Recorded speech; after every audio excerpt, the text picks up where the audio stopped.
오늘 어린이 주일 사부 예배 나오신 성도님을 주님으로 축복합니다. 하나님을 예배하는 은혜의 자리, 그 영광의 자리에 함께 나아가시길 소망합니다. 하나님은 선하신 분이시요 또 인자와 자비가 충만하신 분이십니다.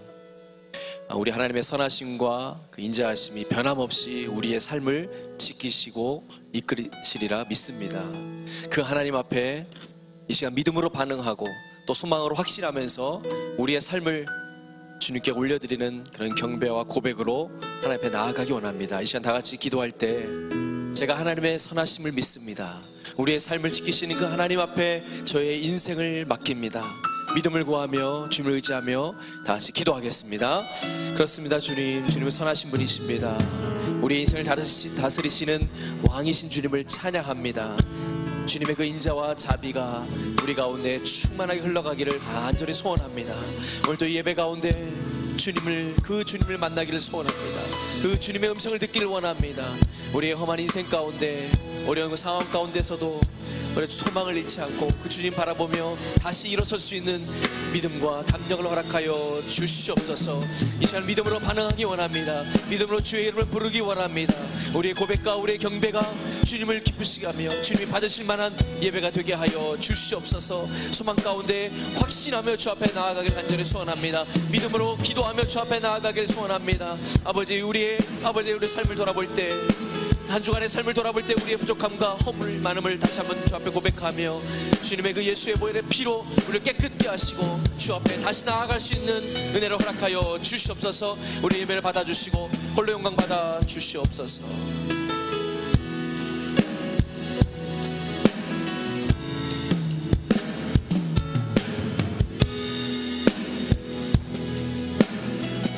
우리 한 가지만 더 같이 기도하며 나아가겠습니다. 이 시간 하나님만 구하며 하나님께만 영광 돌리겠노라고 우리의 마음을 다시 주님께로 향하면서 한 번만 더 간절하게 기도하며 나아가면 좋겠습니다.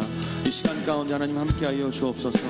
이 예배 가운데 우리의 찬송 가운데 하나님 임하셔서 하나님 홀로 영광 받아 주옵소서라고 우리의 모든 생각들 다 내려놓고 이 시간 주님을 보게 하여 주옵소서라고 우리가 한 번만 더 기도하며 나아가면 좋겠습니다. 기도하겠습니다.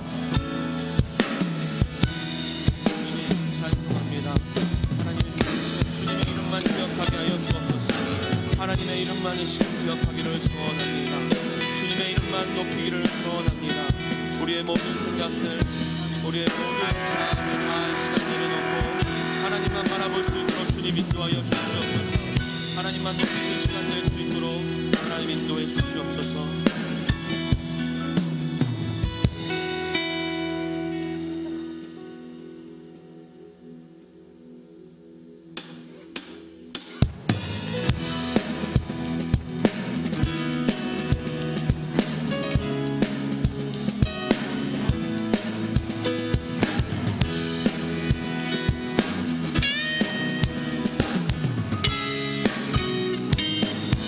예수 이름 높여 예수 이름 높여 다 찬양하여라. 금멸유관을 들여서 만유의 주 찬양. 금멸유관을 들여서 만유의 주 찬양. 예수 이름 높이여 다 찬양하여라. 금멸유관을 들여서 만유의 주 찬양. 금멸유관을 들여서 만유의 주 찬양. 주 믿는 성도, 주 믿는 성도 다 함께 주 앞에 엎드려 무궁한 노래 불러서 만유의 주 찬양. 무궁한 노래 불러서 만유의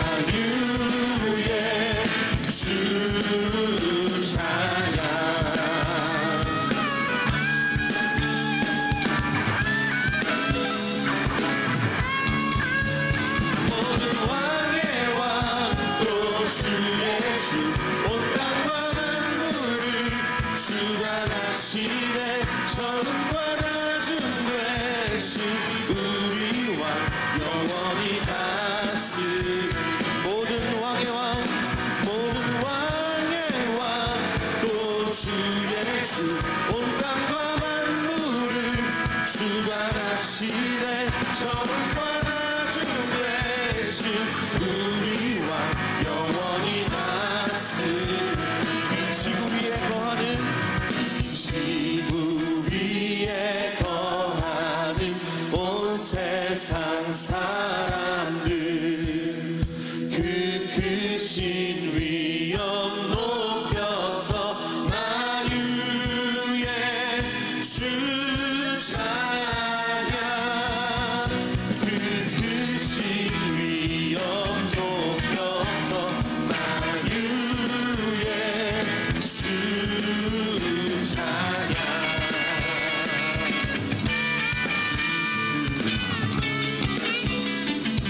모든 왕의 왕 모든 왕의 왕 또 주의 주 온 땅과 만물을 주관하시네 천국과 나중 되신 우리 왕 영원히 다스리네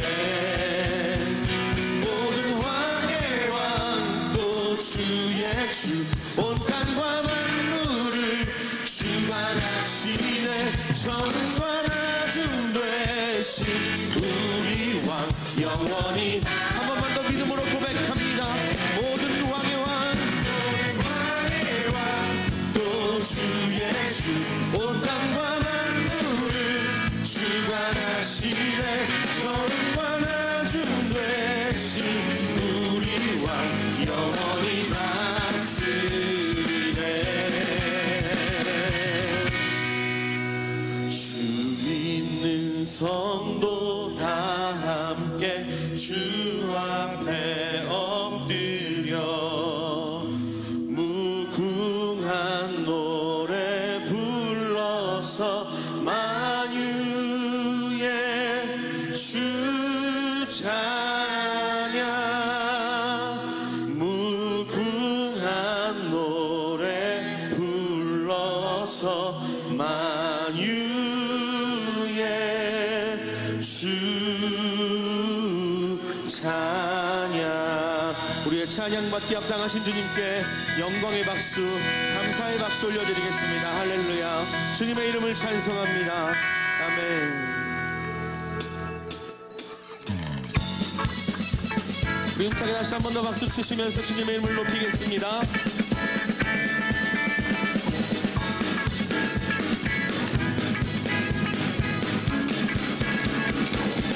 주 이름 찬양 주 이름 찬양 금요의 강물 흐르는 부요한 땅에 살 때에 주님 찬양해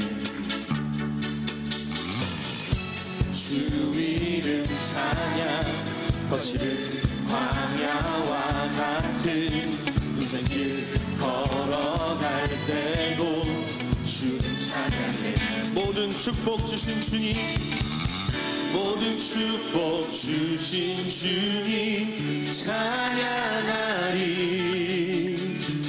어두운 날이 다가와도 난 외치리 주의 이름을 찬양해 주의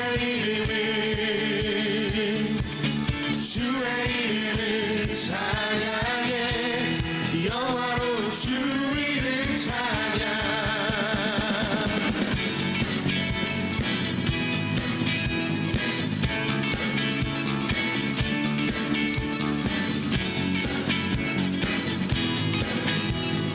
한 번 더 고백합니다 주 이름 찬양 주 이름 찬양 등교의 강물 흐르는 부요한 땅에 살 때에 주님 찬양해 주 이름 찬양 주 이름 찬양 거칠은 광야와 같은 인생길 걸어가 축복 주신 모든 축복 주신 주님 찬양하리. 어두운 날이 다가와도 난 외치리. 모든 축복 주신 주님 찬양하리. 어두운 날이 다가와도 난 외치리. 주의 이름을 찬양해. 주의 이름을 찬양해. 영화로운 주 이름 찬양. 주의 이름을 찬양해. 주의 이름을 찬양해. 영화로운 주 이름 찬양. 주님을 주시며 주님을 찾으시네. 내 맘에 하는 말 주 찬양합니다. 주님을 주시며 주님을 찾으시네. 내 맘에 하는 말. 우리 한 번 더 고백할까요? 주님을 주시며 주님을 주시며 주님을 찾으시네. 내 맘에 하는 말 주 찬양합니다. 주의 이름을 찬양해. 주의 이름을 찬양해. 영화로운 주 이름 찬양. 주의 이름을 찬양해. 주의 이름을 찬양해. 한번 더 믿음으로 고백합니다. 주의 이름을 찬양해. 주의 이름을 주님의 이름을 주의 이름을 찬양해. 영화로운 주 이름 찬양.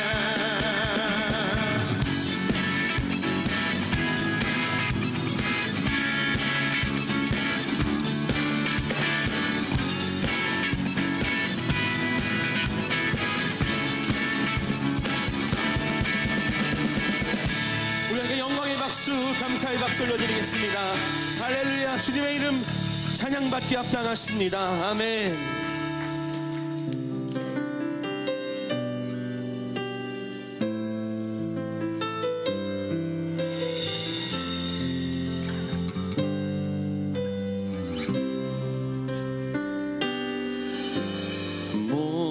목마른 사슴 시내 물을 찾아 헤매이듯이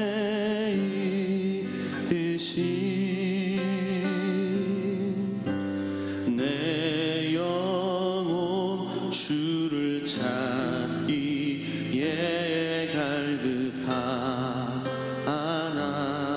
갈급하나이다. 목마른 사슴 시내 물을 찾아 헤매이듯이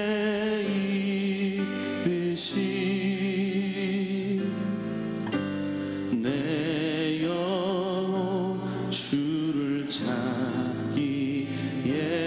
갈급하나. 한 번 더 고백합니다. 목마른 사슴 시내 물을 찾아 헤매이듯이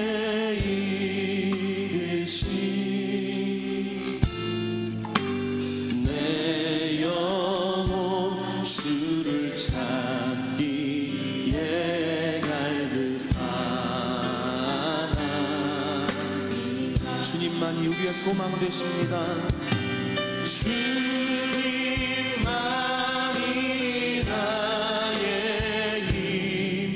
나의 방패 나의 참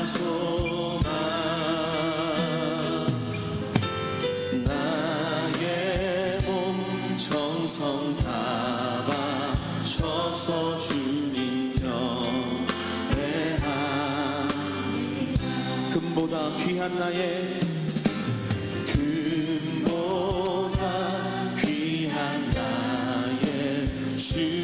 내게 만족 주신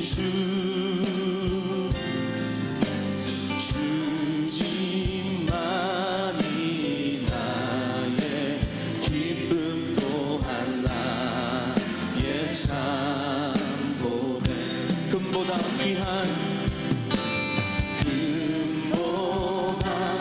귀한 나의 주님 내게 만족 주신 주.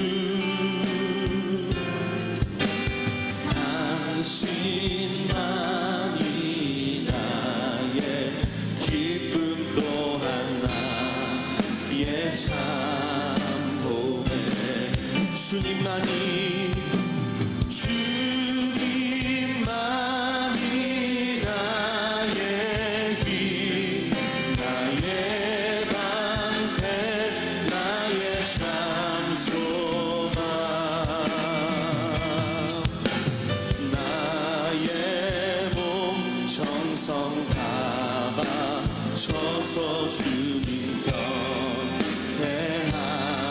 주님만이 나의 힘. 주님만이 나의 힘. 나의 방패 나의 참 소망. 나의 몸 정성 다 바쳐서 주님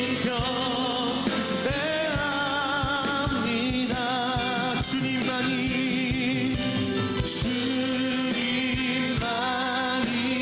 나의 힘. 나의 방패 나의 참 소망. 나의 몸 정성 다 바쳐서 주님 경배합니다. 주님만이 우리의 연약함들을 다 아뢰시면서 함께 찬양하며 나아갔으면 좋겠습니다. 우리가 주 앞에서 내려놓지 못한 것들 하나님 통치하여 주시고 다스려 주옵소서라고. 나의 몸 정성 다 바쳐서 주님. 우리 믿음으로 한 번만 더 고백합니다. 주님만이 나의 힘. 주님만이 나의 힘. 나의 방패 나의 참 소망. 나의 몸 정성 다 바쳐서 주님 경배합니다.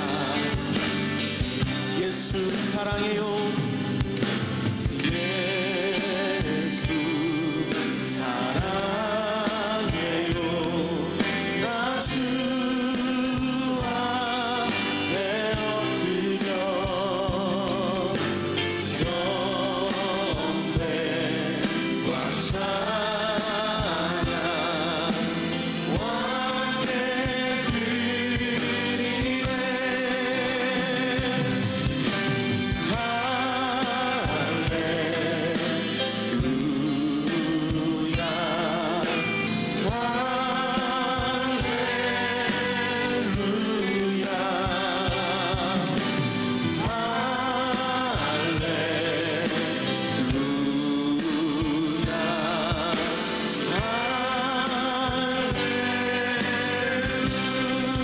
예수 사랑해요.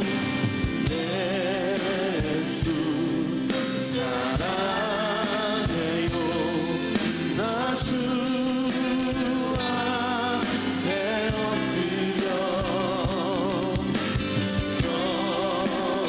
경배와 찬양 왕께 드리네.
한 번만 더 고백합니다.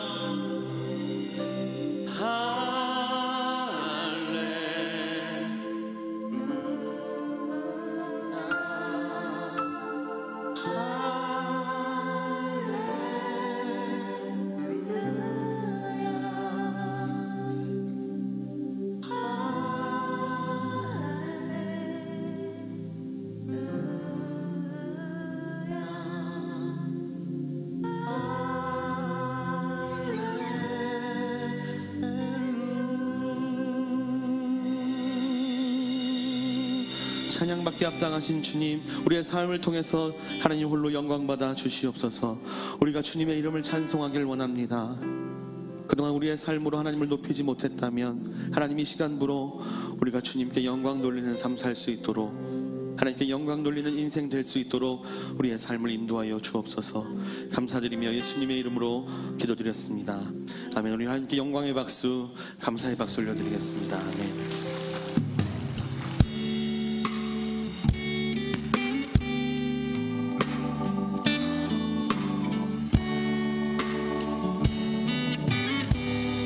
내게 있는 모든 것을, 내게 있는 모든 것을 아낌없이 바치네. 사랑하고 의지하여 주만 따라 살겠네. 주께 드리네. 주께 드리네. 사랑하는 구주 앞에 모두 드리네.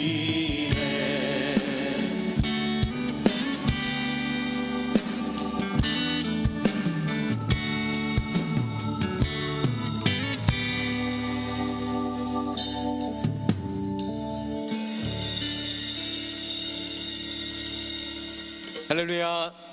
네, 오늘 어린이 주일 사부 예배에 나올 성도님들 환영하고 축복합니다. 우리 옆에 계신 분과 인사하겠습니다. 하나님은 당신을 사랑하십니다. 아멘. 오늘은 어린이 주일로 지키고 있습니다. 어린이와 같은 그 마음이 회복되시고 또 순전한 마음으로 하나님께 나아가는 그런 예배가 되기를 바랍니다. 홈커밍 주일 반갑다 친구야가 5월 27일 진행됩니다. 우리 주보 안에 함께 나눠드린 153 카드가 있는데요. 우리 한번 꺼내 보실까요? 그래서 여기 보면 뒷면에 보면 리스트가 있습니다. 5명을 품고 기도하시고 또 3명을 초청하게 되는데요. 지금 이 시간에 짧은 시간이지만 한번 생각나는데 이름을 적어 보시고 다 못 적으시면 다음 주까지 적으셔서 제출하시면 되겠습니다. 이름 적으시고 그 영혼을 위해서 함께 기도하고 또 3명에게는 실제로 또 복음을 전해서 함께 5월 27일 날 손잡고 함께 나와서 예배 드렸으면 좋겠습니다. 러브 몽골리아 몽골 단교 선교팀을 모집하고 있습니다. 8월 2일부터 7일간 진행되는 그 선교 일정을 통해서 몽골의 영혼을 구원하는 귀한 사역에 많이 동참해 주시기 바랍니다. 다른 모든 소식과 모임 등은 주보를 참고해 주시고 오늘 우리에게 주신 하나님의 말씀 사사기 2장 10절에서 15절 말씀을 다 같이 봉독하겠습니다. 그 세대의 사람도 다 그 열조에게로 돌아갔고 그 후에 일어난 다른 세대는 여호와를 알지 못하며 여호와께서 이스라엘을 위하여 행하신 일도 알지 못하였더라. 이스라엘 자손이 여호와의 목전에 악을 행하여 바알들을 섬기며 애굽 땅에서 그들을 인도하여 내신 그 열조의 하나님 여호와를 버리고 다른 신 곧 그 사방에 있는 백성의 신들을 쫓아 그들에게 절하여 여호와를 진노하시게 하셨되 곧 그들이 여호와를 버리고 바알과 아스타롯을 섬겼으므로 여호와께서 이스라엘에게 진노하사 노력하는 자의 손에 붙여 그들로 노력을 당케 하시며 또 사방 모든 대적의 손에 파심해 그들이 다시는 대적을 당치 못하였으며 그들이 어디를 가든지 여호와의 손이 그들에게 재앙을 내리심에 곧 여호와께서 말씀하신 것과 같고 여호와께서 그들에게 맹세하신 것과 같아서 그들의 괴로움이 심하였더라. 아멘. 이 시간에 그 세대와 다른 세대라는 제목으로 담임 목사님께서 말씀 전하실 때 큰 은혜 받으시기 바랍니다. 반갑습니다. 봄비가 내리는 5월의 첫 번째 주일, 어린이 주일 사부 예배 참여하신 여러분을 진심으로 환영하고 사랑하고 축복합니다. 어린이 주일, 어버이 주일, 스승의 주일, 또 부부의 날, 특별히 5월 20일 주일날은 성령 강림 주일로 저희들이 지키게 되는데요. 성령 강림은 예수님께서 부활하시고 40일 계시다가 승천하셨고, 승천하신 뒤 10일 만에, 그러니까 예수님께서 언제 십자가를 지셨죠? 6월절, 마지막 6월절을 잡수시고 그날 밤에 겟세마네 가셔서 그 다음날 십자가를 지고 돌아가셨습니다. 6월절 절기로부터 50일 되는 날이 오순절이에요. 그 오순절날 성령이 임하였기 때문에 신약 성경에는 성령 강림으로 오순절로, 원래 그 절기가 맥추를 할 때니까 소맥, 밀을 수확할 때, 우리는 뭐 보리맥자 이렇게 쓰지만 원래는 소맥, 밀을 말합니다. 그래서 맥추절이라고, 구약 성경에는 맥추절이라고 되어 있고 신약 성경에는 오순절이라고 되어 있고, 오늘날 교회력으로 지키는 것은 성령 강림 주일로 오순절날 성령이 임하기 때문에 그렇게 지키게 됩니다. 1년 12달이 모두 가정의 달이지만 특별히 5월은 가정축제의 달로, 1년 365일이 모두 가정의 날이지만 특별히 5월은 의미 있는 가정 회복을 위한 여러 사역들이 준비되어 있습니다. 방금 우리 김정경 목사님 말씀 나누셨는데 5월의 마지막 주일 홈카밍 데이, 내 사랑하는 가족 가운데, 친구, 인척 가운데 꼭 예수 믿기를 바라는 분들, 여러분들이 지금부터 명단을 작성하고 기도하고 하면 오늘 틀림없이 이번 기회가 그들에게 영혼이 구원되는 축복된 기회가 될 줄로 믿습니다. 제가 방금 막 3부 예배 끝나고 우리 교회 처음 참여하신 어떤 분을 만나서 복음을 전했는데, 그분이 교회 나온 지는 한 1년 되셨대요. 본인 다니시는 교회가 있는데 우리 교회에 함께 와서 예배를 드리고 복음을 듣고 예수 믿는 일에 대해서 다시 한번 생각하게 되었다고 하는데, 홈카밍 데이 여러분들이 복음 전도의 중요한 기회로 삼으시면 좋겠습니다. 한 초등학교 5학년 담임 선생님이 자신이 가르치는 학생들에게 질문했습니다. 장래 어떤 생활을 하고 싶으냐, 어떤 사람을 살고 싶으냐, 어떤 사람이 되고 싶냐, 이렇게 물었습니다. 압도적인 1위가 부자가 되고 싶다고 그랬습니다. 두 번째가 유명한 사람, 소위 가수, 탤런트, 스타가 되고 싶다고 이야기했습니다. 세 번째가 편안하고 재미있게 살고 싶다고 이야기했습니다. 그들의 선택을 나무랄 수 없지만 예전에는 나는 나라를 위해서 몸을 드리겠습니다, 나누고 베푸는 삶을 살겠습니다, 뜻밖에도 근래 그러한 대답을 찾기가 그렇게 쉽지 않은 세대가 되었습니다. 미국의 주간지 가운데 에듀케이션 위크지라고 하는 주간 신문이 있습니다. 소위 교육 전문 신문인데요, 미국에 지금 현재 입학하고 있는 초등학생들을 분석해서 발표했습니다.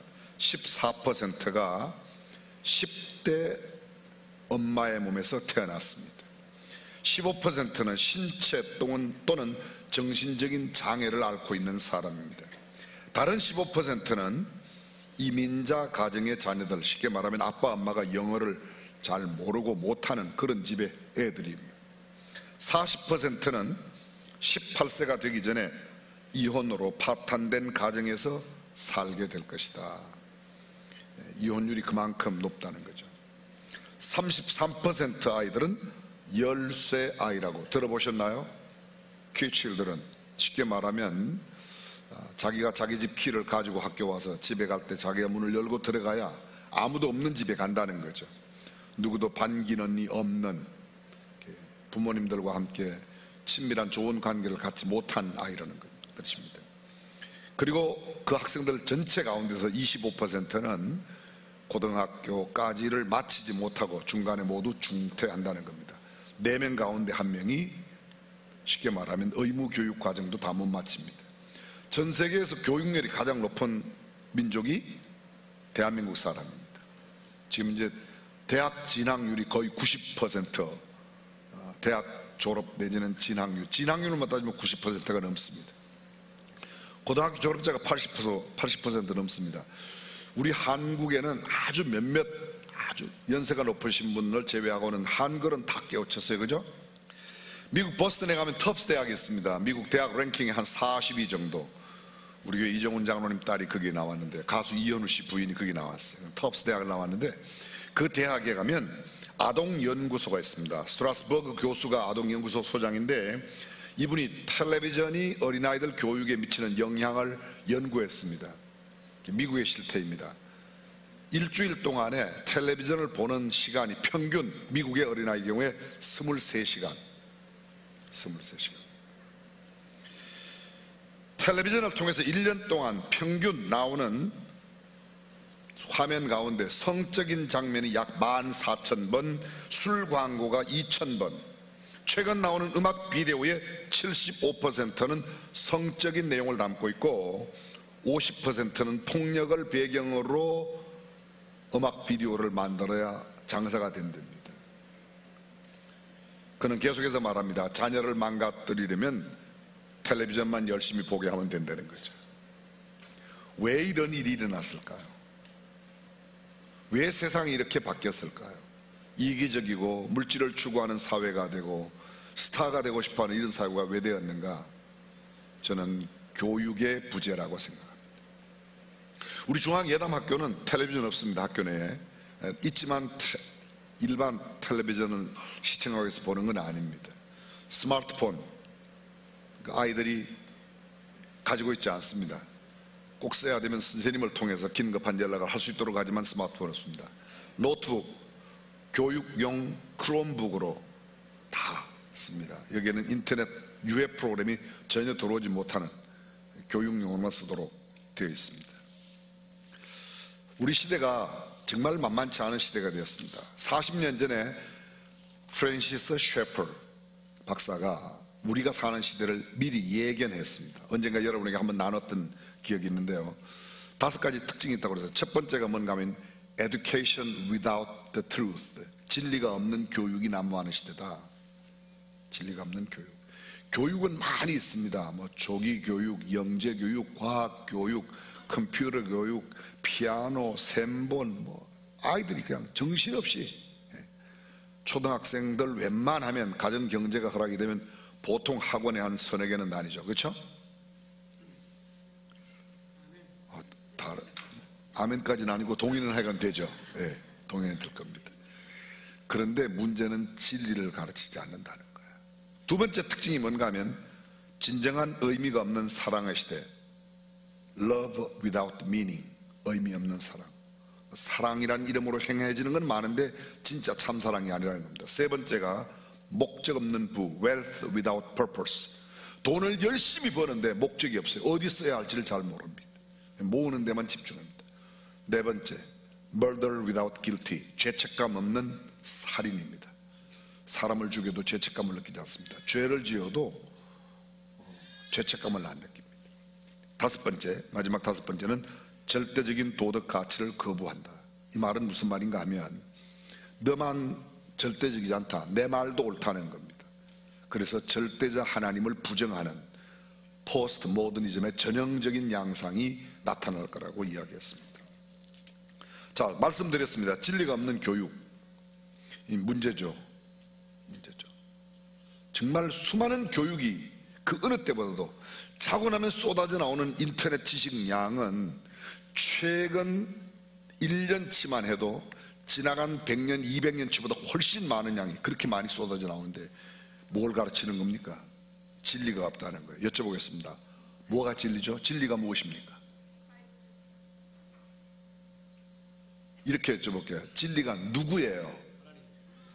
예수님 말씀하시기를 내가 곧 길이요 진리요 생명이니. 예수님 없는, 말씀 없는, 하나님 없는 그런 교육이 난무한다는 거예요. 정말 큰 문제라고 아니할 수 없습니다. 성 어거스틴은 이런 말을 합니다. 하나님 없는 교육은 약삭빠른 악마를 생산할 뿐이라고 그랬습니다. 진리가 빠진 요령과 기능과 기술과 지식, 그것은 고등 사기꾼을 만드는 일이라고 그랬습니다. 요한 웨슬레의 어머니 수잔나는 19명의 자녀를 두었습니다. 목회자의 아내로서 19명의 자녀를 키운다는 건 정말 쉬운 일이 아니었습니다. 그런데도 아이들이 글을 읽기 전에 하나님의 말씀을 들려주고 읽혔습니다. 여러분이 잘 아시는 요한 웨슬레, 찰스 웨슬레가 15번째, 16번째 아들들입니다. 하나님의 말씀으로 자란 그들이 세계에 큰 영향을 끼쳤습니다. 영국뿐만 아니라 전 세계에. 우리가 잘 알고 있는 미국의 16대 대통령 에이브러함 링컨, 그는 초등학교도 못 나온 사람입니다. 그런데 미국 사람들이 제일 존경하는 역대의 대통령은 에이브러함 링컨입니다. 마지막 임종을 앞둔 그의 어머니가 링컨에게 남긴 유언과 유산이 무엇입니까? 내가 너에게 물려줄 것이 아무것도 없구나. 그러나 내가 여기 너에게 가장 소중한 유산이 될 나의 성경책을 너에게 주마. 이 속에 네가 찾는 것이 다 들어있고 너의 삶의 모든 해답이 다 들어있단다. 이 성경을 네가 가까이 하면 성경은 너를 인도할 것이다. 그러나 네가 이 성경을 멀리하면 너의 모든 노력과 수고는 물거품이 될 것이라고 유언했습니다. 링컨은 이미 말씀드렸지만 초등학교도 나오지 못했습니다. 2번이나 사업에 실패했습니다. 주의회 의원 낙방했습니다. 주의회 의장 낙방했습니다. 하원 의원, 상원 의원 모두 낙방했습니다. 부통령 또 낙방했습니다. 무려 그의 선거에 8번이나 참패했습니다. 그런데 그런 좌절과 절망 속에 있었지만 결코 주저앉지 않았습니다. 사랑하는 여인을 잃고서 한때는 정신분열증을 일으켜서 이렇게 사는 것은 차라리 죽는 것만 못하다고 생각했던 적도 있지만, 그는 어머니가 물려준 진리의 말씀 성경을 붙들고 그 모든 난관을 이겨냅니다. 그리고 대통령이 되었습니다. 미국의 역대 가장 존경받는 대통령의 이름에 링컨이 올라갑니다. 인종차별의 악습을 타파했습니다. 흑인 노예를 해방시켰습니다. 인류 복지사회를 구가하는 일에 가장 결정적인 역할을 한 사람이 에이브러함 링컨입니다. 그는 인생의 말년에 이렇게 회고합니다. 오늘의 나를 있게 한 것은 어머니가 물려준 낡은 성경책이었다고 이야기하고 있습니다. 보잘것없는 성경책, 낡은 성경책이 인류를 새롭게 바꾸고 한 인물을 바꾸어 놓았습니다. 그렇습니다. 바울이 디모데에게 편지를 쓸 때 디모데후서 3장에서 이런 말씀을 하죠. 모든 성경은 하나님의 감동으로 된 것으로 교훈과 책망과 바르게 함과 의로 교육하기에 유익한 이는 모든 하나님의 사람으로 하여금 온전케 하며 모든 선한 일을 행하기에 온전케 하려 합니다. 하나님의 말씀 없이는 결코 온전한 삶, 여기서 온전하다는 것은 완전하다는 말이 아닙니다. 성숙한 삶을 살아낼 수 없다는 겁니다. 우리의 성숙의 비결, 성장의 비결, 참된 가치를 실현하는 삶의 비결이 하나님의 말씀이라는 겁니다. 창세기 47장에 이런 스토리가 나옵니다. 요셉은 이미 애굽에 내려가 있고 흉년이 들어서 더 이상 견뎌내지 못하는 이곳 가나안 팔레스타인에 살고 있던 야곱이 그의 가족들 70명을 데리고 애굽에 내려가죠. 그래서 애굽 왕 바로를 만납니다. 바로가 야곱에게 묻습니다. 당신 연세가 얼마요? 그의 대답 좀 들어보십시오. 내 나그네 길의 세월이 130년이니이다. 나의 연세가 얼마 못 되니 우리 조상의 나그네 길의 세월에 미치지 못하나 험악한 세월을 보내었나이다. 지금은 130세가 어마어마하지만 그때는 130세는 그냥 청년이죠. 여러분 아십니까? 아담이 몇 살 살았죠? 하기야 우리 아버지 할아버지도 연세가 얼마인지 잘 헷갈리는 판에 아담이 930세를 살았어요. 무드셀라가 969세, 아주 젊은 축에 죽음을 맛보지 않고 들림받았던 에녹이 365세. 그러니까 뭐 130세는 이게 애들이죠. 그런데도 이렇게 말합니다. 내가 130년 세월을 살아서 우리 조상들에게는 미치지 못하지만 험악한 세월을 살았다. 그리고요, 내가 나그네 인생길을 살았다는 거예요. 나그네로 살아가면서 가장 필요한 게 뭘까요? 어디로 가야 할까? 방향 아닐까요? 목적지 아닐까요? 근데 성경은 내 발의 등이요 내 길의 빛이니이다. 내 삶을 인도하는 참된 가이드가 하나님의 말씀인 줄로 믿습니다. 히브리인들 광야 생활했습니다. 우리가 이제 뒤에도 설명하겠지만 이 광야 생활의 가장 중요한 그들 앞과 3일 길 앞에 먼저 떠나가는 게 있어요. 언약궤예요. 언약궤 안에 뭐가 들었습니까? 하나님의 말씀이 있는 십계명의 두 돌비와 아론의 쌍난 지팡이와 만나 항아리가 그 안에 들어있는 하나님의 임재, 하나님의 역사, 하나님의 권능, 하나님의 말씀이 그 안에 그들 앞에 3일길 앞에 걸어가고 온 이스라엘 백성들은 그 언약궤를 따라서 광야의 40년을 살아가는 거죠. 우리의 인생길에 가장 중요한 것이 무엇입니까? 하나님 교육, 말씀 교육이라고 동의하시면 아멘. 그렇습니다. 자, 이제 본문을 한번 볼까요? 오늘 본문은 사사기 2장 10절입니다. 제가 7절부터 읽겠습니다. 먼저 7절을 한번 제가 읽겠습니다. 백성이 여호수아가 사는 날 동안과 여호수아 뒤에 생존한 장로들 곧 여호와께서 이스라엘을 위하여 행하신 모든 큰 일을 본 자들이 사는 날 동안에 여호와를 섬겼더라. 10절입니다. 그 세대의 사람도 다 그 조상들에게로 돌아갔고 그 후에 일어난 다른 세대는 여호와를 알지 못하며 여호와께서 이스라엘을 위하여 행하신 일도 알지 못하였더라. 이스라엘 자손이 여호와의 목전에 악을 행하여 바알들을 섬기며. 여기 보십시오. 여호수아 시대에 여호수아와 함께 했던 장로들의 시대의 사람들은 하나님을 섬겼다고 말합니다. 그 세대 사람들, 근데 그들이 모두 떠나서 그 열조에게로 돌아갔습니다. 그들과 함께 했던 장로들도 모두가 다 떠나갔습니다. 그런데 그 다음에 성경 10절, 그 세대의 사람도 다 그 조상들에게로 돌아갔고 그 후에 일어난 다른 세대는, 기억나십니까? 언제 이 구절 한번 나눴는데요. 다른 세대라고 이렇게 말해야 되는 겁니다. 그 후에 다음 세대는, 영어로 말하면 next generation 이렇게 돼야 되는데 성경은 그렇게 표현하지 않습니다. another generation. 다시 말하면 different generation. 앞 세대와는 전혀 다른 세대입니다. 구별됐다는 거예요. 차이가 있다는 겁니다. 앞 세대가 가치를 존중히 여겼던 신앙의 가치나 말씀에 대한 것이 없어요. 이 사람들은요. 그들의 특징이 뭡니까? 그들의 특징, 영어 성경은 아주 이 일을 분명하게 설명하고 있는데요. 그 세대 사람도 다 열조에게 돌아갔고 그 위에는 다른 세대, that generation, 그 세대예요. that generation. 근데 그 세대가 다 지나갔습니다. 그 세대, that generation에 함께 했던 장로들 제너레이션도 다 조상에게로 돌아갔습니다. 그리고 another generation, 비슷한 내용을 담고 있는 성경 가운데 영어 성경은 아주 분명하게 이렇게 말합니다. 너희는 이 일을 너희 자녀에게 고하고 너희 자녀는 자기 자녀에게 고하고 그 자녀는 후세대에 고할 것이니라. 여기 영어 성경에 자녀는, 너희는 너희 자녀에게, 자녀는 그 자녀에게, 그 자녀들은 그 후손에게, 그게 보면 영어에 next generation, 그 다음 세대, 다음 세대 이렇게 표현합니다. 근데 여기는 다음 세대가 아니라 다른 세대라고 되어 있습니다. 전도서 1장 4절, 한 세대는 가고 한 세대는 오되 땅은 영원히 있도다. 원어 성경을 가장 영어로 원어에 가깝게 번역한 성경책이 NASB, New American Standard Bible이라는 거예요. 흥정력, 권위 있는 이건 킹 제임스 버전, 뉴 킹 제임스 버전, 우리가 가장 많이 사용하는 영어성 NIV, New International 버전인데 가장 원어에 가깝게 NASB인데 그 NASB는 이렇게 말하고 있습니다.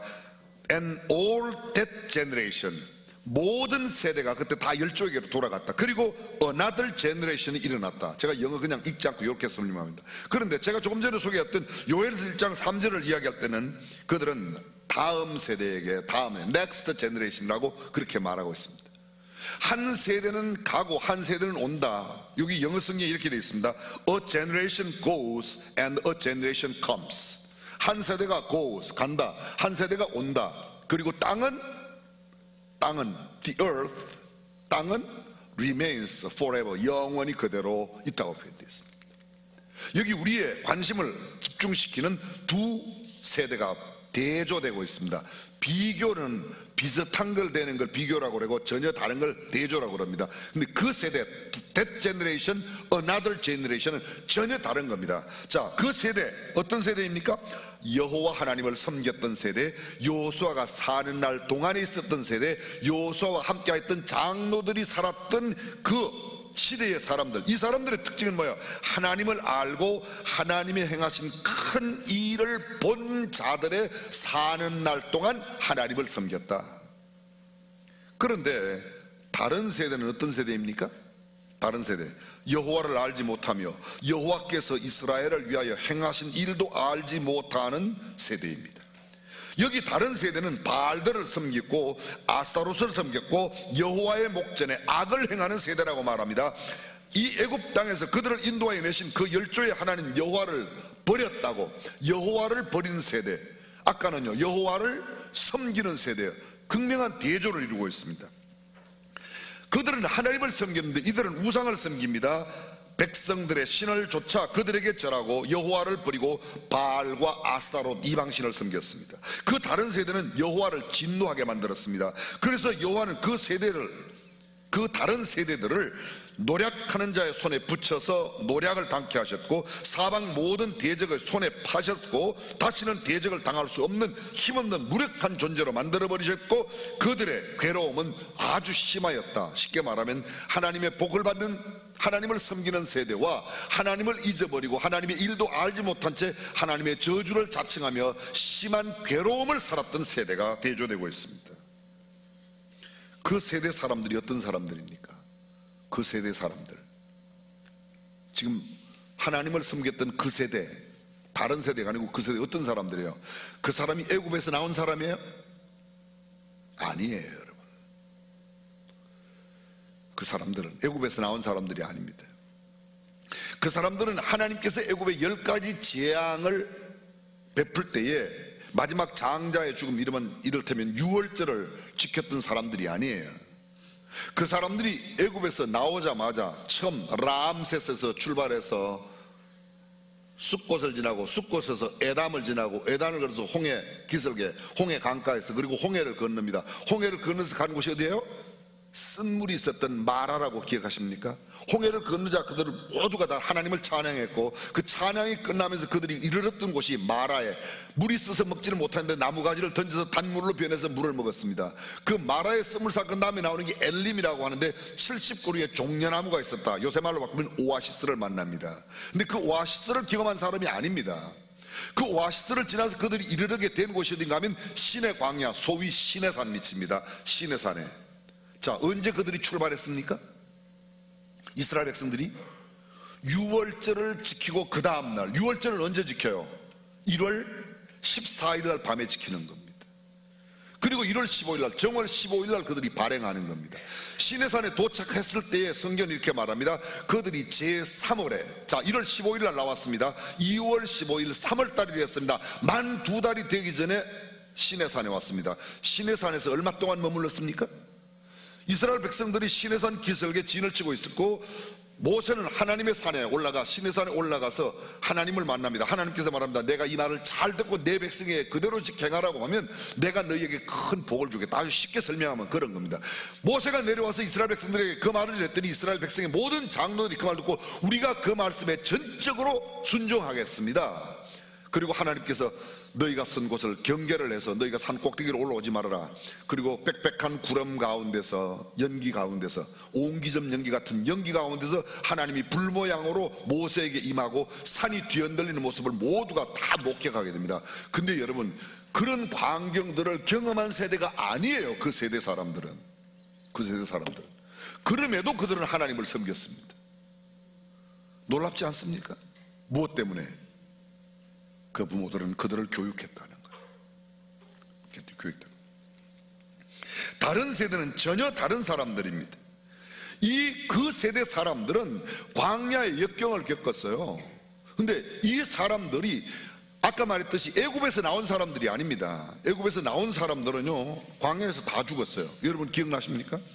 그 세대 사람들은 애굽에서 나온 사람들이 아니고 모두 광야에서 태어난 사람, 요수아와 갈렙을 제외하고는 모두가 다 광야에서 태어난 사람들입니다. 여러분 민수기를 잠깐 살펴볼까요? 민수기는 문자 그대로 numbers, 백성의 숫자를 기록해요. 백성민자 숫자를 기록했다. 백성의 숫자를 기록한 책 numbers. 민수기 1장부터 나오는 게 백성의 숫자를 계수합니다. 그 백성의 숫자를 언제 계산했는가 하면 이스라엘 백성들이 애굽에서 나와서 3월에 시내산에 왔고 시내산에서 9개월 동안 머물면서 십계명을 받고 성막을 받고 이 모든 것들이 다 완성됩니다. 제2년 그러니까 나온 지 만 1년이 되었을 때 정월달이 되니까 하나님께서 모세에게 나타나서 너희는 정한 기일에 유월절을 지켜라, 그렇게 말합니다.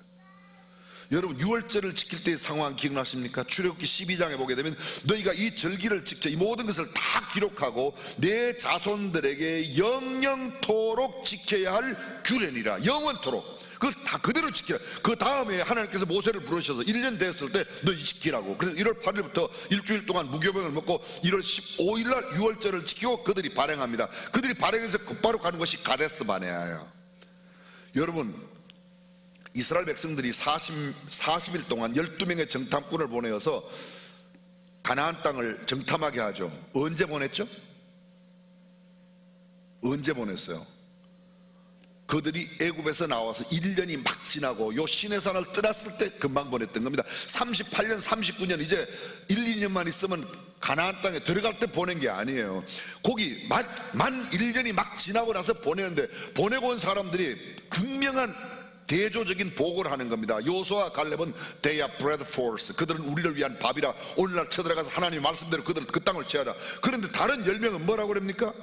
우리는 그들을 보니까 우리는 메뚜기 같고 그 사람들은 어마어마한 기골이 장대한 사람들이 있어서 척박한 땅이라고 그렇게 말합니다. 그때 하나님께서 그 사람들의 백성의 철야로 원망하며 하나님 앞에 불평하는 것을 듣고, 그래, 내가 그럼 너희 백성들, 이 사람들을 다 광야에서 다 죽이겠다. 너희가 정탐한 하루를 1년으로 40년 동안 광야에서 배회할 거야. 원래 애굽 땅에서 가나안 땅까지는 직선으로 가면 10하루길이면 갈 수 있는 길입니다. 근데 그걸 40년 동안이나 헤매 모든 세대가 다 떠나갑니다. 그리고 광야에서 태어난 세대들이 지금 이 요수아 세대이고, 요수아 세대 이후의 세대들은 그 다음 세대인데, 문제는 다음 세대가 아니라 무슨 세대? 다른 세대라고 되어 있다는 겁니다. 자, 보십시오. 백성의 숫자를 민수기 1장 2절과 3절 20절까지 연결되는데요, 20세 이상 전쟁에 나갈 만한 모든 남자, 여자는 제외했습니다. 아이, 장애인, 노인 등들은 다 제외됐습니다. 모두 계산했더니 60만 3,550명이었습니다 근데 레위 지파는 계산하지 않았어요. 왜요? 레위 지파는 따로 빼서 성막에 관한 일, 회막을 관리하는 일을 했습니다. 이스라엘의 지파가 몇 지파가 있죠? 이스라엘에 몇 지파가 있냐고 여쭤봤어요. 12지파가 있어요. 12지파 가운데 요셉 지파가 있어요, 없어요? 있어요? 없어요? 있어요? 있어요? 없어요. 요셉의 두 아들 에브라임과 므낫세가 요셉을 대신하고 레위 지파가 빠져나가서 레위 지파를 대신해서 므낫세와 에브라임 지파가 있을 뿐 요셉 지파라는 지파는 거의 없어집니다. 근데 그 12지파 가운데 하고 레위 지파는 따로 나왔어요. 레위 지파가 빠져나와도 12지파가 되는 겁니다. 12지파가 되는 거예요. 야곱에게 12아들이 있었어요. 근데 지파는 요셉의 두 아들 에브라임과 므낫세가 각기 요셉과 레위를 대신해서 지파가 되고, 레위 지파는 성별하에 따로 나오게 됩니다. 그래서 레위 지파는 계수를 받지 못합니다. 이때 따로 계수를 받습니다. 이 사람들은 아까 몇 살 이상? 20세 이상으로 전쟁에 나갈 수 있는, 싸움에 나갈 수 있는 사람을 계수하였는데, 레위 지파는 태어난 지 한 달 된 모든 남자를 계수했습니다. 몇 명이 계수했는가? 22,000명이에요 22,000명. 당시에 60만 3,550명은 다른 모든 지파의 사람들인데, 그들 가운데 60만 3,550명 가운데 각 가정의 장자 6월절을 지나고 너희 모든 사람들의 초태생은 하나님께서 내 것이다. 처음 난 장자는 다 내 것이라고 그래요. 근데 장자의 숫자가 모두 몇 명인가 하면 22,237명입니다 레위 지파는 22,000명인데 237명이 많은 거예요. 근데 237명을 대신해서 그들이 속전을 내는데 한 1인당 5세겔씩 내서 돈을 더 내고 그들은 속량을 받게 되는 겁니다. 어쨌든 여기는 지금 시간을 많이 보낼 수가 없습니다. 계수가 끝났습니다. 요게 애굽에서 나온 지 1년이 막 지났을 때 일입니다. 그리고 출애굽기 26장에 보게 되면 두 번째 백성의 숫자가 나와요. 이 출애굽기 민수기 26장은 어떤 장인가 하면, 이스라엘 백성들이 광야 생활을 다 끝내고 모압 지경에서 그들 요단강 서편에 있는 여리고를 바라봅니다. 그것은 너보산이 그쪽에 있고 그들은 거기에 머물러 있습니다. 근데 거기에 머물러 있을 때 모세에게 하나님께서 말씀하십니다. 너 숫자를 다시 계산해라. 그러니까 광야가 드디어 만 38년 동안 지나고 이제 가나안 땅에 들어가기 직전입니다. 역시 20세 이상으로 전쟁에 나갈 수 있는 사람을 계산합니다. 60만 1730명. 아까 60만 3550명이었는데 1730명으로 약 한 1700명 정도가 줄어드는 겁니다. 레위지파 사람은 또다시 계산했습니다. 1개월 이상 된 사람으로 남자들을 계산했더니 2만 3천 명에서 아까 몇 명이라고요? 2만 2천 명. 여기는 레위지파의 사람들은 1000명이 늘어났고 일반 백성들의 20세 이상의 숫자는 줄어들었어요. 근데 그 줄어든 사람 가운데서는 여호수아와 갈렙을 제외하고는 첫 번째 계수함을 받은 사람은 한 명도 없습니다. 광야에서 다 죽었던 거예요. 소위 세대 교체가 완전히 이루어졌습니다. 이게 지금 여호수아가 함께하고 있는 이 상황에서의 인원들입니다. 그런데 보십시오, 이 여호수아가 살아있는 이 시대, 여호수아와 함께 했던 장로들의 시대, 이 사람들은 광야에서 다 교체된 세대들이에요. 애굽의 경험을, 애굽의 이적과 기적, 광야에 처음 나왔을 때 마라의 썸을 르비딤의 사건 기억나십니까? 르비딤에 마신 물이 없으므로 원망할 때 하나님께서 반석을 쳐서 물을 내라. 르비딤의 사건 또 있습니다. 아멜렉이 쳐들어옵니다. 그때 모세가 손을 들면 이스라엘이 이기고 모세가 손을 내리면 이스라엘이 지는 거예요. 그러니까 손이 너무 올라가 피곤하니까 손이 내려오니까 아론과 훌이 돌멩이 바위를 갖다 놓고 거기에 앉게 하고 모세를 앉게 하고 그들 둘이 옆에서 손을 붙잡고 들고 서 있어요. 해가 질 때까지. 그래서 전쟁이 완전히 승리로 끝납니다. 그때 뭐라고요? 여호와 니시, 여호와는 승리, 여호와의 깃발이 거기서 나타낸 겁니다. 근데 이 세대들은, 이것을 경험한 세대들은 다 죽었다니까요. 다른 세대예요. 여호수아하고 있는 세대는 광야에서 다 와. 그럼에도 불구하고 그들은 뭐를 합니까? 하나님을 알고 하나님이 행하신 일을 아는 겁니다. 어떻게 알까요? 공부했기 때문에. 다르게 말하겠습니다. 그들 부모들이 그것을 가르쳤기 때문에, 교육했기 때문에. 그럼 그 다른 세대는 왜 모릅니까? 왜 모릅니까? 가르치지 않았기 때문에 그런 거예요. 이게 오늘의 핵심입니다. 민수기 9장 1절, 애굽 땅에서 나온 다음에 정월 여호와께서 시내 광야에서 모세의 길을 가르치되 유월절을 정기에 지키게 하라. 이달 정월 14일 해질 때에. 정확합니다. 여러분 출애굽기 12장에 보게 되면 이스라엘 백성들이 애굽에 거한 지 430년이 되던 그 해에, 그리고 결정적으로 1월 15일 나오는 그날을 표현할 때 이렇게 봅니다. 430년이 되던 그날에 이스라엘 백성들이 모세의 인도하에 거기 나오게 되는 겁니다. 하나님은 날짜도 틀림없이 그렇게 말씀하십니다. 9장 15절입니다. 성막이 완성되었습니다. 그 성막 위에 구름이 떠오르면 그들이 진행을 하고, 구름이 머무를 유자 진칠 지냐, 진을 머무르는 유진하는 겁니다. 오직 여호와의 명령을 따라 진행하고 여호와의 명령을 따라 유진하였으며 그들이 여호와의 명령대로 그들에게 주어진 모든 직무를 감당했다. 이것이 민수기 9장 15절 이하의 가장 핵심적인 중요한 구절입니다. 그렇게 됩니다. 그리고 그들은 그 노정기를 계속해서 가게 됩니다. 여기서 잠깐 제가 여러분에게 말씀드리겠습니다. 여러분들이 민수기를 읽다 보면 민수기 33장에 이런 이야기가 나옵니다. 1절, 이스라엘 자손이 모세와 아론의 관할 하에 그 항오대로 애굽에서 나오던 때에 노정이 이러하니라. 노정이 뭐예요? 옮겨가는 모든 기록을 다 한데, 모세가 여호와의 명대로 그 노정을 따라 그 진행한 것을 기록하였으니 그 진행한 대로 그 노정은 이러하니라. 3절, 그들이 정월 15일에 람셋에서 발행하였으니 곧 유월절 다음 날이라. 아까 말씀드렸습니다. 이스라엘 자손이 애굽 모든 사람의 목전에서 큰 권능으로 나왔으니 애굽인은 여호와께서 그들 중에 치신 그 모든 장자를 장사하는 때라. 장래 때문에 못 하세요. 그들의 신들에게도 벌을 주셨더라. 10가지 재앙이 모두 다 그들의 신을 멸한 겁니다. 이스라엘 자손이 람셋에서 발행하여 숫곳에 진즉, 아까 제가 람셋, 숫곳, 그 다음에 어디로? 에담, 광야 끝에 있는 에담을 지나서 바알스본 비어하로 돌아가서 믹돌 하이롯 앞에서 발행하였고 그들이 홍해바다를 건너게 되는 겁니다. 홍해바다를 건너서 간 곳이 찬양을 하고, 홍해바다 건너자 찬양하고, 그 다음에 어디로 갔다고요? 마라의 썬물, 그 다음에 엘림, 그 다음에 어디로? 시내 광야. 시내 광야 언제 갔다고요? 3월초에 갔어. 3월달에 갔어. 3월달에 1월 15일에 나와서 3월달에 갔으니까 만 2달이 되기 전에 그거예요. 그리고 그 시내사에서 얼마 동안요? 9개월 동안 머물렀다는 겁니다. 그런데 이런 경험을 했던 모든 사람들이 몽땅 다 죽은 거예요. 다 바뀌었어요. 16절입니다. 시내 광야에서 성경은 이렇게 돼 있어요. 그들이 시내 광야에 진쳤고 시내 광야에서 다음 기브롯 핫다와로 옮겨 기브롯 핫다와에 진쳤고, 그냥 한 구절입니다. 그 한 구절에 얼마가 들었어요? 9개월이 들어있는 겁니다. 거기에 모든 성막 짓는 사건, 십계명 받는 사건, 그게 다 들어요. 시내산 출애굽기 19장부터 40장까지의 일이 그 한 구절 속에 다 들어있는 겁니다. 그게. 근데 이렇게 계속, 지금 제가 그 장소를 다 나열하지 않겠습니다. 근데 중요한 구절이 있습니다. 잘 보십시오. 33장 38절, 애굽 땅에서 나온 지 40년 5월 1일 제사장 아론이 호르산에서 별세를 합니다. 자 보십시오. 40년 5월 1일 처음으로 돌아갑니다. 첫째, 그 해의 첫 달 첫 해로 삼았던 그 6월절 첫 번째 지켰던 날 1월 15일 날 나왔어요.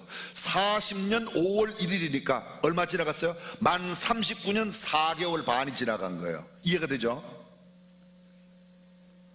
이렇게 설명해도 이해가 안 되는 분들이 오늘까지 살아계신 것은 온전히 주님의 은혜예요.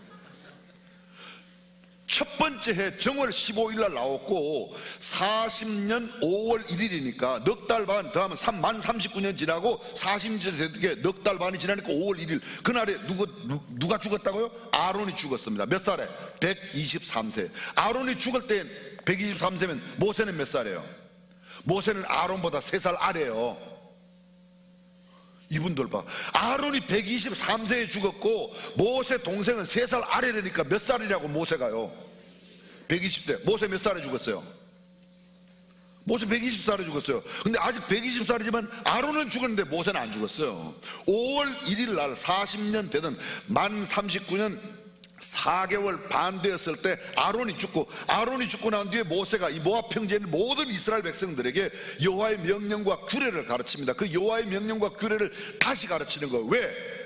아까 율법을 받았던 세대는 광야에서 다 죽었고 그 다음 세대가 나왔기 때문에 이 세대들에게 율법을 가르치는 겁니다. 그게 신명기라고.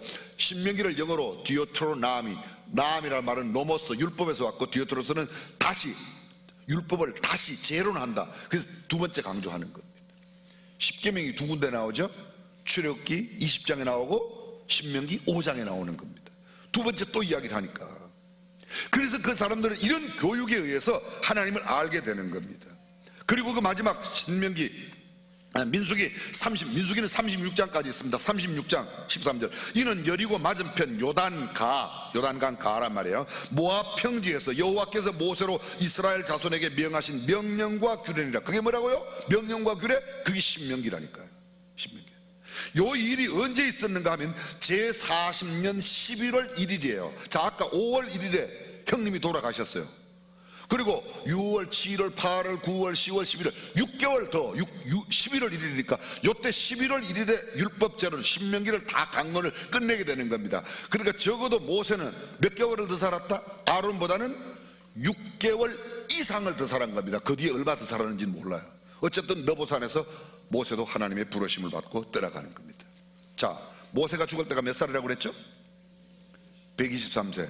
123세 때 아론은 6개월 먼저 돌아가셔서 하여간 6개월 이상 먼저 돌아가셨는데 123세에 돌아가셨고 모세는 120세에 돌아갔어요. 120세에 모세가 돌아가실 때 여호수아가 몇 살인가 하면 여호수아는 모세보다 36살 아래요. 36년 아래요. 그럼 몇 살이에요? 정말 신기해요. 이렇게 계산이 안 되고도 여러분들이 참 계산하고 사시는 거 보면 이건 참 중요해요. 자, 모세가 몇 살에 애굽에서 나왔어요? 80세에 나왔어요. 80세에 나올 때 36살 아래 나왔어요. 몇 살이에요? 모세가 80세에 애굽에서 나왔는데 여호수아는 36살 아래라고 그랬어요. 몇 살이에요? 44살. 36년 아래니까 44살 아닙니까? 44살에다가 40년 더하면 지금 몇 살이에요? 84살. 그게 그렇게 어려워요. 그냥 120에다가 36을 빼도 그게 나오고 아니면 여기다가 이렇게 더해도 똑같이 되는 거 아닙니까? 그죠? 갈렙은 여호수아보다 5살 아래요. 5살. 자, 몇 살에 나온다고 그랬어요? 몇 살에? 44살에 나왔다고 그랬어요. 44살에. 여호수아가 44살에 모세는 80살에. 그러면 갈렙은 몇 살에? 39살에 나왔어요. 39살에서 40년 지났으니까 모세가 죽을 때 갈렙은 몇 살이에요? 79이지. 40년 지냈으니까 39 더하기 40은 이것까지 다 풀어야 됩니까? 자 보세요. 그런데 모세가 떠나간 뒤에, 모세가 떠날 때 몇 살이라고요? 여호수아가 84세였어요. 여호수아가 몇 살까지 사는가 하면 110살을 살아요. 그럼 84세부터 94세, 104세, 110세, 그러면 26년간을 더 사는 거예요. 26년간을. 모세가 떠난 뒤에 여호수아가 지도력을 나타내는 26년 동안, 그리고 그 여호수아와 함께 했던 장로님들이 살아있는 동안에는 하나님을 섬겼다는 거예요. 그럼 그때 그 사람들은, 자 보세요, 광야 1세대 처음에 나온 사람들은 광야의 어려운 세월을 살면서도 뭐를 가르쳤다고요? 하나님과 하나님께서 행하신 일을 가르쳤다는 거예요. 여쭤보겠습니다. 광야가 살기가 어려워요? 가나안이 살기가 어려워요?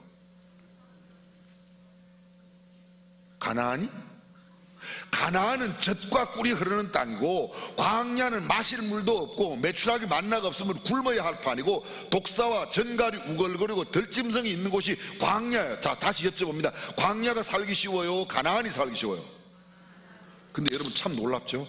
그 어려운 광야의 시대를 살았던 사람들은 하나님을 가르쳤고 하나님의 말씀을 가르쳐서, 교육은 좋은 환경 넉넉해서 가르치는 게 아니라니까요. 가나안 땅에 이미 정착했어요. 여호수아가 가나안 땅 점령하는 데만 6년 7년 걸렸어요. 땅을 다 분배했어요. 근데 그 사람들이 여호수아 사는 날까지는 하나님을 알았는데, 여호수아가 사는 그 이후에 젖과 꿀이 흐르는 가나안 땅에서 안일하게 살 때 뭐를 놓쳤는가? 하나님을 가르치는 걸 놓쳤다는 거예요. 이게 정말 중요합니다. 내가 아무리 좋은 가나안을 물려받으면 뭐합니까? 요새 말로 바꿔볼게요. 내가 고루 그가 고대 왕실을 10채씩 가지고 있고 내가 연봉을 30억 50억 받으면 그게 무슨 소용이냐. 내 자녀에게 그걸 지킬 만한 능력을, 그걸 지킬 만한 신앙을, 만약 하나님을 아는 것을 가르치지 못한다면 이게 다 뭐냐 이거예요. 뭐가 중요하다고요? 다음 세대를 세우는 게 중요하다. 유럽의 교회들이 왜 무너졌습니까? 저는 정말 위기를 느끼는 게, 대한민국의 위기를 가장 크게 느끼는 게 바로 이거예요. 베이비 부머 시대 1955년부터 시작해서 63년까지 약 한 8년 동안 9년 동안 베이비 부머예요. 그때는요 연평균 출생 인원들이 거의 95만 명씩 태어났어요. 58년 개띠가 왜 그렇게 유명한가 하면 58년 개띠가 거의 100만 태어났어요. 그리고 제2 베이비 부모인 68년 69년도에 그때 또 95만 96만 막 이렇게 태어나요. 그러니까 그때 태어난 사람들은 거의 1년에 100만. 작년에 우리나라에 몇 명 태어났어요? 오직 주의 말씀과 교양과 훈계 외에는 별로 모르십니까? 작년에 37만 5천 명 태어났어요. 그러면 그때 100만 태어날 때 비하면 지금 37만 5천 명이면, 잘 들어보세요, 100만 대 37만 5천 명이면 37.5%가 태어나는 거예요. 1950년대 말 60년대까지 태어났던 사람들에 비하면 40%도 안 태어나는 거예요. 잘 들어보세요. 쉬운 말로 이렇게 말합니다. 복음화율을 그대로 유지한다고 해도 앞으로 50년 60년 지나면 지금 현재 교인 숫자의 40%로 줄어들어요. 계산이 되죠, 그죠? 복음화율을 그대로 유지할 때, 복음화율 10명 가운데 5명 믿겠든지 2명 믿겠든지 복음화율을 유지해. 근데 복음화율이 얼마나 떨어졌는가? 저희들이 대학 다니던, 지금부터 40년 전 대학 다닐 때는요 복음화율이 20%였어요. 지금은 복음화율이 3%가 안 돼요. 그러면 7분의 1로 줄어든 거예요. 잘 들어보세요. 복음화율을 그대로 유지할 때 40%로 줄어들어요. 그 40%가 지금의 복음화율로 7분의 1로 줄어들면 얼마요? 3명 된다는 거예요. 3명. 10명 된다는 거. 10명. 심각한 문제라는 거예요. 그럼 지금 가장 중요한 게 뭡니까? 하나님을 가르치는 교육을 해야 된다는 거예요. 돈 잘 버는 교육 최첨단 어렵고, 저도 인터넷 조사해 보니까 미국 고용노동부에 있는 전재성이라는 노래 한국 사람이 앞으로는 지금 현재 있는 직업이 80%가 한 10년 내에 싹 바뀐대요. 없어진대요. 그러니까 직업 교육을 시켜야 된다. 좋아요. 저도 참 좋아요. 구글의 장마당이, 아마존의 이런 장마당이, 에어비앤비가 생길 줄 누가 알았어요? 그쵸? 스마트폰 갖고 여기 모든 거 다 해결하는데 어르신들 빼고. 근데 이렇게 바뀔 줄 누가 알았냐고요. 호텔닷컴에 들어가서 카카오 택시나 해외 가면 우버 택시들이 그냥 눌러서 다 되는데 걱정도 없어요. 앞으로 2, 3년에 어느 걱정 하나도 없어요. 가서 미국 가서 한국만 해도 기계가 탁탁 알아가지고 다 지가 전화해주고 다 해요. 그죠? 그렇게 돼야 안 돼요. 근데 그거 연구하는 것도 좋지만 세상에 교회가 지금 중요하게 준비해야 되는 거 뭔가 하면 하나님 가르치는 거, 하나님 말씀 진리를 가르치는 거, 이거 하지 않으면 그 첨단 과학의 모든 선진 문명의 이기들이 무슨 소용이 있냐 이거예요. 무슨 소용이. 그건 우리가 이야기 안 해도 기업하는 사람들이 삼성이, LG가, 현대가 너무 잘해. 그건요 우리보다 잘해요. 우리는 아무것도 모를 때 벌써 비트코인 갖고 난리 때린 거 아닙니까? 그죠? 블록체인 갖고 지금 난리 때린 거. 저한테도 어떤 사람이 와서 블록체인 사래요. 목사님 이거 사면 500배 될 텐데 그걸 사라고. 그래서 제가 그랬어요. 500배 1억 하면 500억 된다는 거예요. 1억 하면. 그래서 제가 그분한테 그랬어요. 내 이름으로 500억 투자해서 250억은 네가 갖고 250억만 달라고 그랬어요. 제가 무슨 소리인지 못 알아들었어요.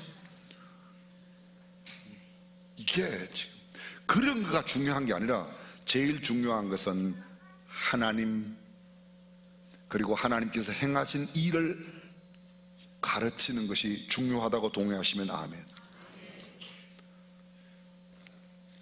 왜 중앙예담학교에서 매일 새벽 기도를 하고 학생들 데리고, 왜 매일 수업을 시작하기 첫 시간에는 큐티 성경 말씀을 나누고, 왜 금요일 날 새벽에는 의무적으로 오고, 한 달에 한 번씩 엄마 아빠들이 다 참여해서 엄마 아빠들과 애들이 공부를 왜 하게, 예배를 왜 함께 되냐. 예배 끝나고는 엄마 아빠하고 애들하고 성경 읽은 거 서로 큐티래요. 근데 엄마들이 확 딸리는 거예요. 애들한테.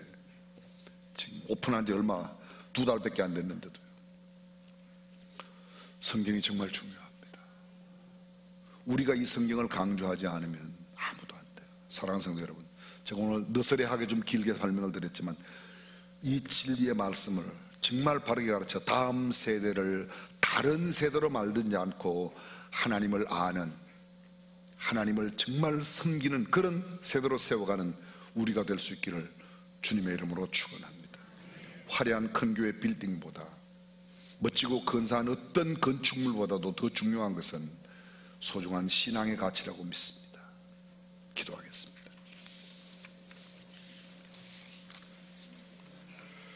나는 지금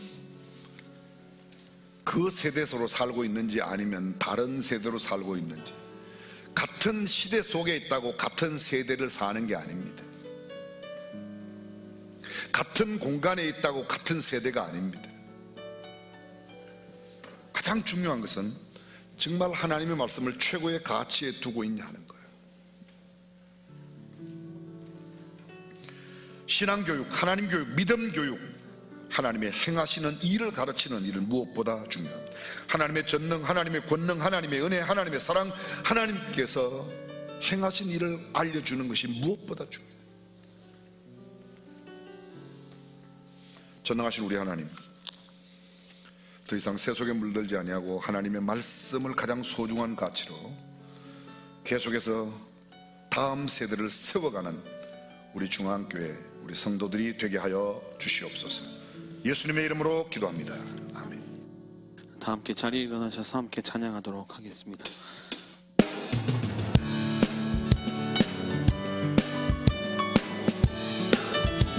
예수 사랑하시는, 예수 사랑하시는 거룩하신 바리새, 우리들은 약하나 예수 권세만도다.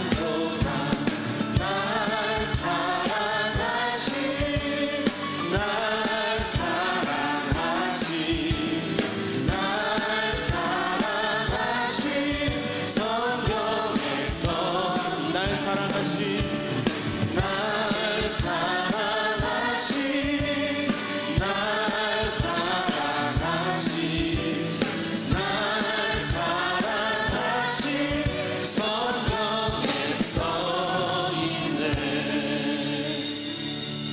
예수 그리스도의 은혜와 하나님의 무한하신 사랑과 성령의 감동 감화 교통 충만하심이 다른 세대가 아닌 다음 세대, 믿음의 세대, 신앙의 명문 세대를 꿈꾸며 살아가는 우리 모든 성도들과 사랑하는 자녀들, 그리고 우리 조국 대한민국 가운데 영원토록 함께 하시기를 간절히 축원하옵나이다.